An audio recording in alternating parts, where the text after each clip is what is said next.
Chapter 8. Surrender.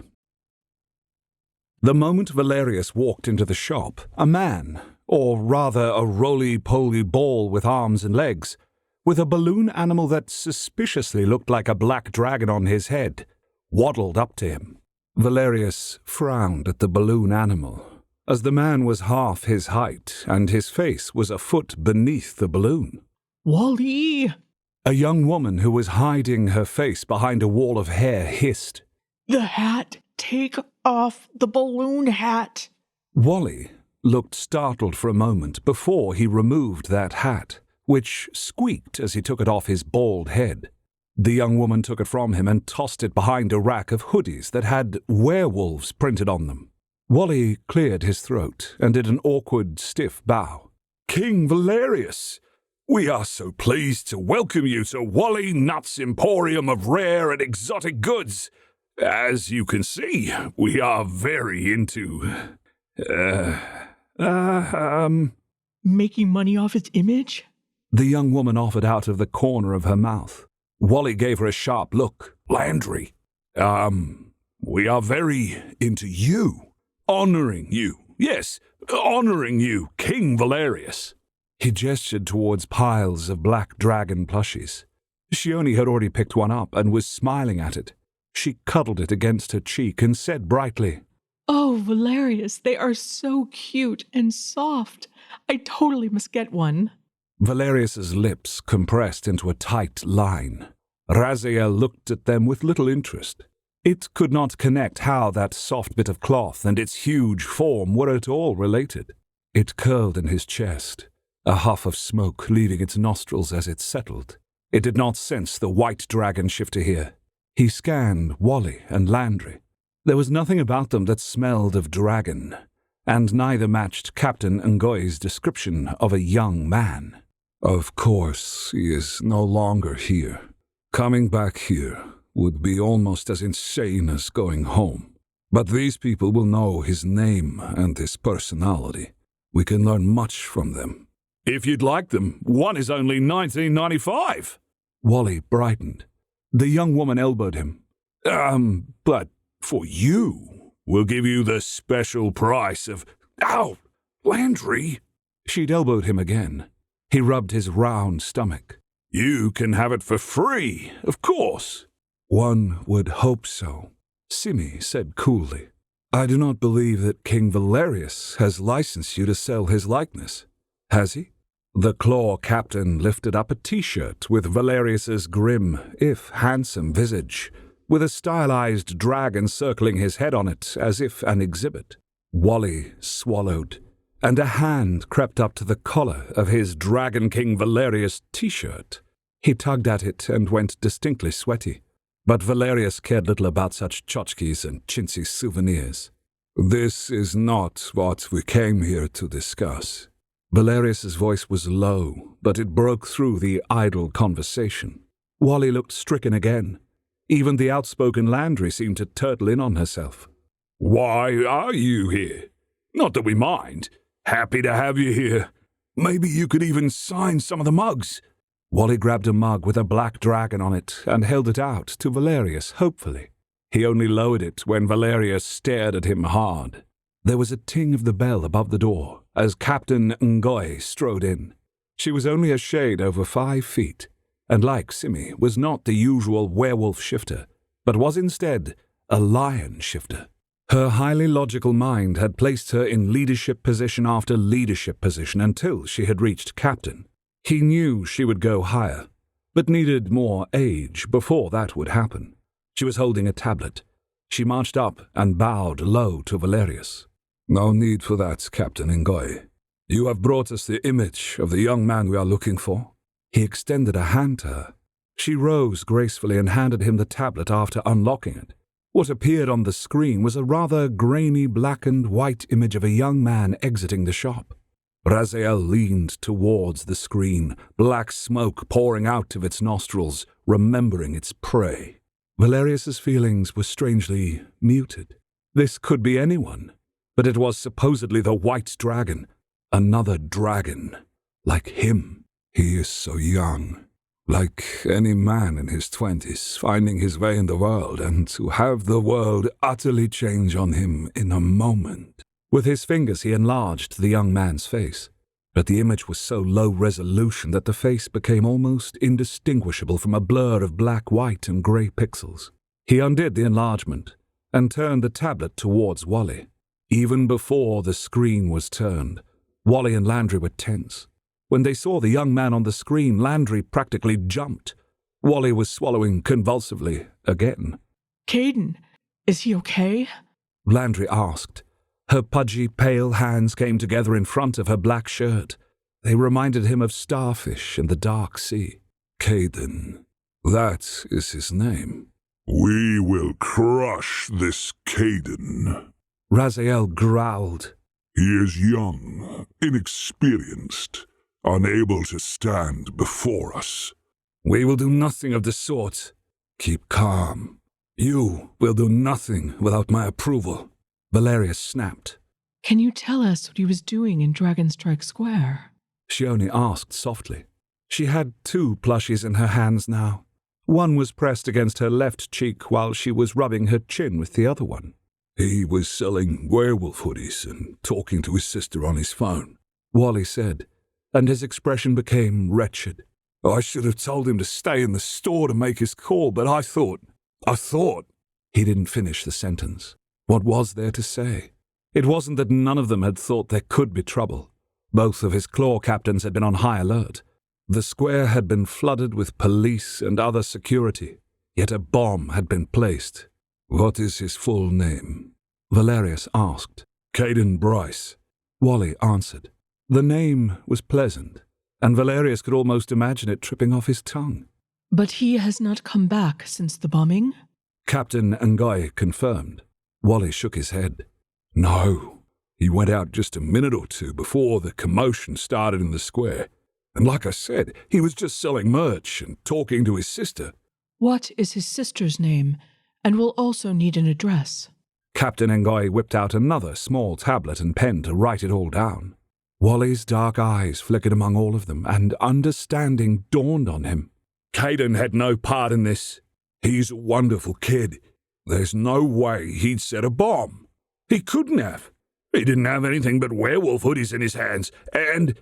Is Kaden okay? Landry interrupted. Was he hurt? Where is he? Why are you guys looking for him? He is a person of interest in our inquiry. Captain Ngoy answered almost primly. Landry clutched at Wally's shoulders. Don't tell them anything else, Wally. They're trying to railroad somebody for the bomb, and they're going to pin it on Kaden. Wally went bug-eyed. That's insane! He'd be more the type that would try to get rid of the bomb, or help people to safety. That's what we hoped had happened, and the police simply weren't allowing him to come back. Again, Wally's voice dropped off. Yeah, Kaden totally wouldn't hurt anybody. He loves the anniversary and all the crowds of people taking photos of you, Your Majesty. Landry sneered. Landry didn't hide her scorn now that she believed they were going after Kaden. She was brave. He had to give her that. You're not suggesting that Kaden placed the bomb. It was Shione who interjected in her calm voice. She stepped over, still holding the plushies possessively, as if she feared he would take them from her, and stood by his side, facing Wally and Landry. Her gentle eyes were on the 2 of them. There was another bit of excitement after the bomb was found. I am sure you heard of it. Are you suggesting that Kaden is the White Dragon shifter? That's even crazier than him being the bomber. Isn't it, Wally? Come on, Wally. Tell them how crazy that is. Kaden, a shifter? No way. Landry nudged her boss, but Wally did not look like he agreed that such a thing was crazy. He appeared thoughtful and afraid. His gaze flickered to Valerius and away. Of course he had seen, like everyone had, the fight between him and Kaden. You do not think it is so crazy, do you, Wally? Shione continued in her gentle tone. Kaden is brave, kind, and selfless. Just the sort of person a dragon spirit might choose. Again, Wally's gaze flickered to him and his little eyes darkened. A certain kind of dragon spirit, yeah. But he's just a kid, A normal kid. He can't be a part of this. It sounds as if you do not wish him to be. Shione pointed out. But if he is, and we believe he is, we need to find him right away. I am certain you understand this. Do you not? Wally, who had seemed, if nothing else, slightly ridiculous to him up to this point, certainly not fierce, was suddenly scowling. And though he was half Valerius's height, he seemed to roar like a lion instead of the mouse that he was as he pointed at Valerius accusingly. Kaden is my friend. You attacked him, or whoever is that white dragon shifter, for no reason. Don't come here pretending that you're here to help, Kaden. If you think he's the white dragon shifter, then helping him is the last thing on your minds. He crossed those chubby small arms over his roly-poly body. Take me to jail. Lock me up tight. Do your worst. I'm not helping you one bit more.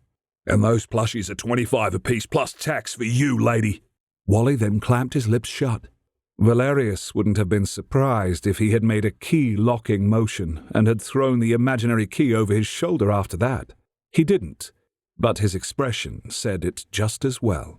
Me too. I'm not saying another word about Kaden to you, you terrible shifters. Landry spat, and she stood ramrod straight. Though their determination not to speak was almost ludicrous, frustration seethed under Valerius's calm exterior. He wanted to grab Wally by the scruff of his neck and make him look into the dragon's fire, and still claim he would keep his mouth shut. He was pretty sure a glare from Raziel would have had Landry choking up all she knew. But he stopped himself. More violence would solve nothing. Yet he had to find Kaden. The longer this went on, the worse things would get. He would look less and less in control of his own city. It would spur unrest elsewhere. He knew the news of this newest dragon shifter would have reached others of his kind. They would be watching things carefully, waiting to see if he could handle this tiny dragon. Right now, he looked like a bumbling fool who had killed his own people while being outsmarted by a baby shifter. It was absurd. I have his address, Captain Ingois said, looking up from her tablet, and relief washed through him. Perhaps his family will be more willing to protect their child's life than his employer. Valerius growled. Are you sure there's nothing we can say to convince you to help us help Kaden? Shione asked. No. I see. She had dug out her purse and handed Wally money. For the plushies. Wally snatched it from her but did not look pleased. Maybe he wished he'd charged her more. Or maybe he didn't want her to have anything from his shop, even if it wasn't Kaden-related. For a moment, Valerius felt a stab of respect for this ridiculous little egg-shaped man and the defiant young woman. It showed something about Kaden's character, that he could earn such disparate people's respect. This just shows how dangerous he is to us, Raziel rumbled. Or what an asset he could be, Valerius said, and was surprised at the idea. It was something that Shione would say. He looked at her suspiciously. Please place these two under arrest, Valerius told Simi. For what? Landry squawked. For failing to assist with an investigation, for one, Simi said as he drew out a pair of handcuffs. Landry stared at them with a sort of horror that he could see even beneath her thick bangs. Simi went towards Wally. Landry made a hissing sound through her teeth, which was a combination of fear and anger. Wally lifted up his chin and put his arms out, wrists together, ready to be cuffed. He was serious about going to prison before he said anything more about Kaden. The bell over the shop door rang sharply, and one of the claw entered, cheeks flushed, and said breathlessly, Captain Ngoye, there is a young man here insisting that he be allowed into the shop. He claims to be... She looked at Valerius for a moment, and then she continued in a softer voice. He claims to be the white dragon shifter. Everyone in that shop seemed to freeze in place. Can't get enough of the Merman series? This world doesn't end with the Merman 2. I wrote another serial sequel called Tidebound, an arranged marriage, enemies to lovers romance. Tidebound is complete at 51 chapters. Murlord, Alaric Silver, hates humans, dry land and Merrill Bexies, aka Bex. But in order to save his people from the monsters in the Sundering Deep, he must marry the mortal-loving mare Bex. For his part, Bex cannot stand the arrogant and cold Elric and wants nothing to do with the cutthroat Mare Royal Society. But in order to save his parents from an immortal lifetime in prison, Bex must join his life to the Mare Lords. Like the Merman 2 House of Air, Tidebound is only available as a serial story on my members-only site, wraithrain.com. Sign up for a month and read both of these sexy merman romances, as well as so much more. Sign-up link is in the description. Was Kaden Bryce outside? Valerius turned towards the floor-to-ceiling tinted windows. The square was filled with Claw, who formed a semicircle around the shop. The square was empty beyond. He thought he caught sight of blonde hair, but nothing more. The silence was broken by everyone speaking at once. It can't be him. He wouldn't come back here, right, Wally? Landry asked. Wally looked grim. If he thought we were in trouble, Landry, I imagine he might, and King Valerius's visit has been on the news. Should we bring him in, or do you wish to go outside to meet him? Simi asked. His eyes glowed for a moment, eager for a fight. The last thing Valerius wanted was another fight. Bring him in here. Do it quickly and quietly. Can someone find me a way out of the store where the press won't see us leaving? It will be done, Captain Ngoy said and spoke into her microphone for Claw to go inspect the building. The Claw disappeared outside again, and it seemed like forever before she brought in 2 people. Valerius found that he could not breathe. Raziel was very still, eyes narrowed, black smoke issuing from its nostrils. One of them was a girl of about 13 years old with spiky blonde hair and huge blue eyes. She immediately squeaked Wally and Landry's names. The person whose hand she was holding, a young man of uncommon beauty, urged her to go to the 2 of them. Then that same young man turned haunted eyes towards Valerius. Time seemed to slow as he looked into the white dragon shifter's eyes. There was no doubt in his mind that this was the one he had been searching for, the one he had fought, the one that had outwitted him. Kaden Bryce was lean and lithely muscled with an almost angelic face. He could have walked out of a niche, been carved by a Greek sculptor, been worshipped for his almost classical beauty. He was fully grown, but still so young. Kaden's faintly pink lips were parted, and he kept licking them nervously. His eyes met Valerius's and then quickly darted away. His hands rubbed nervously over the front of his pants. He was terrified. The acrid stench of fear rolled off of him, obscuring a citrus sweetness. All Valerius could think was how wrong that acrid, bitter scent was. He wanted to look away from Kaden, lower his head and cross his arms over his chest. He realized then that he felt ashamed for causing this terror. He found himself glancing at Shione. She was looking at Kaden with tenderness. This was not surprising, but it did annoy him, as it confirmed his own feelings that his attack on this young man had been unwarranted, and it had led to greater wrongs. How are you doing, Kaden? You are Kaden Bryce, yes? Shione asked. Kaden's gaze slipped to the plushies in Shione's arms. A faint smile appeared on his lips, but it was quickly gone. Yes, I am. It's good to finally meet you, Kaden. We've been looking for you, she said. Kaden stared at the floor. I know. Yes, he knew. It was then that Valerius realized that Raziel was not reacting aggressively. In fact, the spirit had retreated into the deepest part of him. All he could see of it was its red eyes and nothing more. "Are you afraid?" he asked, and couldn't hide his shock. Raziel said nothing, but it did make strange noises, almost a cross between growls and whines. He was distracted from his spirit by the teenage girl who had rushed over to Wally and Landry. She wrapped her arms around Wally first and then reached for Landry and drew her into a 3-way hug. Are you guys all right? Did they hurt you? Her voice was sweet, though muffled, as she hugged them. Of course she would think they would be hurt. His actions had probably taught her that. We're tougher than we look, kid. Wally assured her with a broad smile. Why did you and your brother come here, Tilly? Landry asked, sounding aggrieved and shooting looks of disbelief at Kaden. These looks were lost on Kaden as he was staring at the floor, and yet Valerius was certain that Kaden was completely aware of him. Are you afraid, little white dragon? Should you be? Caden's head suddenly lifted, and he was staring at Valerius intently as if he had heard what he'd thought. But that was impossible. We saw you on the news, and Kaden said he had to come. He said he had to be here. He didn't want anything to happen to you guys because of him. Tilly looked over her shoulder at her brother. And I wouldn't let him go alone. I'll need you to take her home, Landry.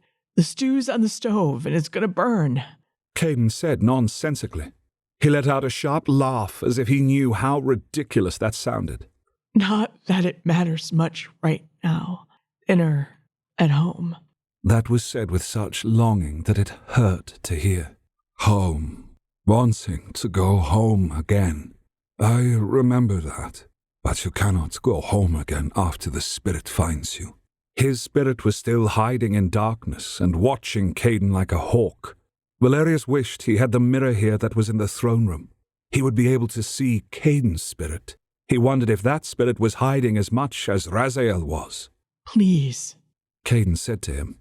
The young man turned all his attention to Valerius. His hands reached towards him, as if Kaden could physically draw something from him. Please leave the rest of them alone. They have nothing to do with this. It's me you are looking for. It's me you want. Just leave them alone and I'll come with you. A shudder went through Caden's muscular form, and he drew his arms tightly against his chest and fisted his hands. Valerius imagined that he was digging his fingernails into his palms in order to anchor himself in this moment and not bolt. Not that Kaden could have gone far. Both captains of the Claw had slowly moved around the room so that they were now flanking Kaden. He wondered if the young man knew that, but then he saw Caden's head turn slightly to the right and then to the left. He knew he was trapped. Kaden, you shouldn't have come. Wally told him with a shake of his head. Landry and I were fine. They weren't going to do anything to us we couldn't have handled. You should have stayed away. And go where? I can't go home again. Kaden almost said the last to himself. Did you go home, Kaden? She only asked gently. He nodded. It's all I've wanted since this started. I just want to go home. I just want this to be over and done and forgotten. Hardly the words of a conqueror, Raziel. His spirit, though, merely growled and whined some more. Why don't you tell us what happened? She only suggested. Kaden let out a breath and ran a hand through his hair. I went outside to talk to Tilly. That's my sister. He nodded towards the girl that was clutched by both Wally and Landry. Suddenly, there was smoke coming from the east side of the square, I think. Or on the west side. All the police ran towards the smoke. Everyone else was running away. And then I saw a girl. His forehead bunched as he clearly tried to remember everything he'd seen. A girl? Who was this girl? Did you recognize her? She only asked. He shook his head. No, she was putting a backpack against one of the pillars near the center of the square. The way she was moving was wrong, suspicious. I knew she was up to something. A girl? Do you mean a child? Valerius asked sharply. She looked the same age as Tilly. Kaden answered quickly. Looked like. She only asked for clarification. I thought she might be a shifter. Kaden said. Everyone in the room stiffened. A shifter had set the bomb? Valerius had assumed, if it hadn't been Kaden himself, that it had been a human's first action. How can you be sure? Simi broke in. Kaden turned around to look at him. I thought she had nightshine in her eyes, but I can't be sure. I don't know for certain. We will discuss this later, Valerius said with a calming motion of his arm. Go on, Kaden. It was the first time that he had said the young man's name, and it seemed to shimmer in the air between them. Kaden stared at him with an open mouth for a moment. He appeared dazed, but then he shook himself. Well, that was when I realized that the smoke was in the opposite direction from where she was, as if it was to distract everyone from her. Kaden explained, and Valerius thought he was likely right. That was when she opened up the top of the backpack, and that's when I saw the timer. I knew it was a bomb. Why didn't you call one of the police officers over, Kaden? Why did you do this all yourself, you foolish boy? Wally asked with a shake of his head. Valerius was going to snap at him to be silent, but then he realized that this was the right question to ask, and Kaden seemed eager to tell his boss what he had done and why, perhaps more eager than to tell himself and the Claw. There was no time. Everyone was dealing with the smoke. I realized that if I tried to go get someone to help with the bomb, that it would be too late. I was the only one who could do anything in time. Kaden admitted with a sad shrug. A smile appeared on his lips, but it was tremulous. Believe me, Wally, I had no intention of playing the hero. Playing the hero, or simply being one? What made you go to the drop? Shione asked. I thought I could throw it off there. It was the only place I could think of where people would be safe if it exploded. Kaden exclaimed. But you did not throw the bomb off the drop. Valerius said quietly, understanding what was next. Did you? There wasn't enough time left. Kaden admitted. I could have tried to throw the bomb far enough and hope that no one would get hurt, or I could ensure that it went far enough away. You thought you were going to die? Yes. Kaden answered the question he had only said in his mind. Valerius stiffened. Tilly made a sound that was like a wounded animal. Kaden, you jumped. You jumped. He lowered his head. I didn't want to leave you, Tilly, or Mom and Dad. I didn't want to die. But even if I somehow survived the blast, if others didn't, I couldn't live with myself. Hero. He's a hero. What have we done, Raziel? Tilly ran back to her brother and threw her arms around him. He hugged her back and buried his face against his sister's shoulder. Shione reached over and touched his arm. Her voice was low, and she said, I think we should stop the questioning for now, Valerius. Kaden needs to rest and recover. Perhaps he can go home. No. He may rest and recover, but he will do so at high reach. His gaze slid back to Kaden. I will not let him out of my sight again. That's it for this week. But while you wait for the next chapter to come out, we have other audio stories for you to listen to. The easiest way to find all of them is through our YouTube channel, where the stories are arranged into playlists, including the live stream archive recordings of Empire of Stars. I'll post the link to our channel in the notes.